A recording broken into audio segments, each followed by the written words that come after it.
मराठा योद्धा मनोज जरांगे पाटिल को Z+ सुरक्षा प्रदान करे सरकार।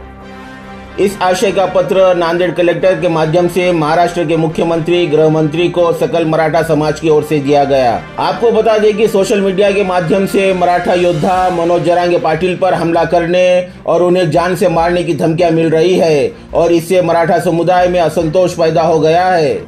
नांदेड़ कलेक्टर को दिए गए ज्ञापन में सकल मराठा समाज ने कहा है कि किसी अनहोनी को होने से पहले संबंधित को जो सामाजिक अशांति फैलाना चाहता है उसका तुरंत पता लगाकर गिरफ्तार किया जाना चाहिए और सामाजिक स्वास्थ्य का ध्यान रखा जाना चाहिए। और साथ ही महाराष्ट्र सरकार ने मराठा समाज की भावनाओं को ध्यान में रखते हुए मनोज जरांगे पाटिल को तुरंत Z+ सुरक्षा दी जानी चाहिए, ऐसी मांग ज्ञापन के माध्यम से सकल मराठा समाज ने की है।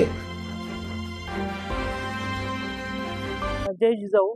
आज आम्ही कलेक्टर साहेबांना सकल मराठा समाजातर्फे निवेदन दिलेलं आहे। 2 दिवसापूर्वी मनोज जरांगे भाऊ यांना सोशल मीडियाच्या माध्यमातून धमकी किंवा जीवे मारण्याची धमकी असे मेसेज येत आहेत। तर हे मेसेज त्याच्यामुळे आम्ही कलेक्टर ऑफिसमध्ये आलेलो आहोत आणि निवेदन देत आहोत। खरं तर बीड जिल्ह्यामध्ये हा प्रकार जास्त घडलेला आहे।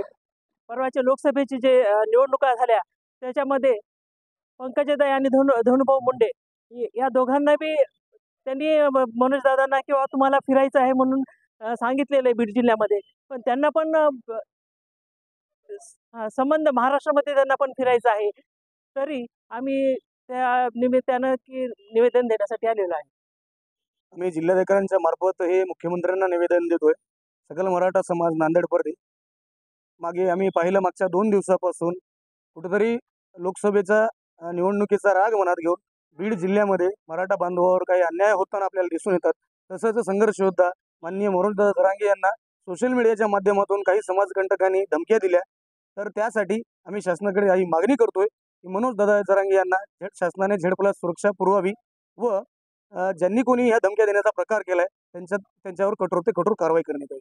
न्यूज़ देखने के लिए हमारे चैनल को लाइक और सब्सक्राइब कीजिए।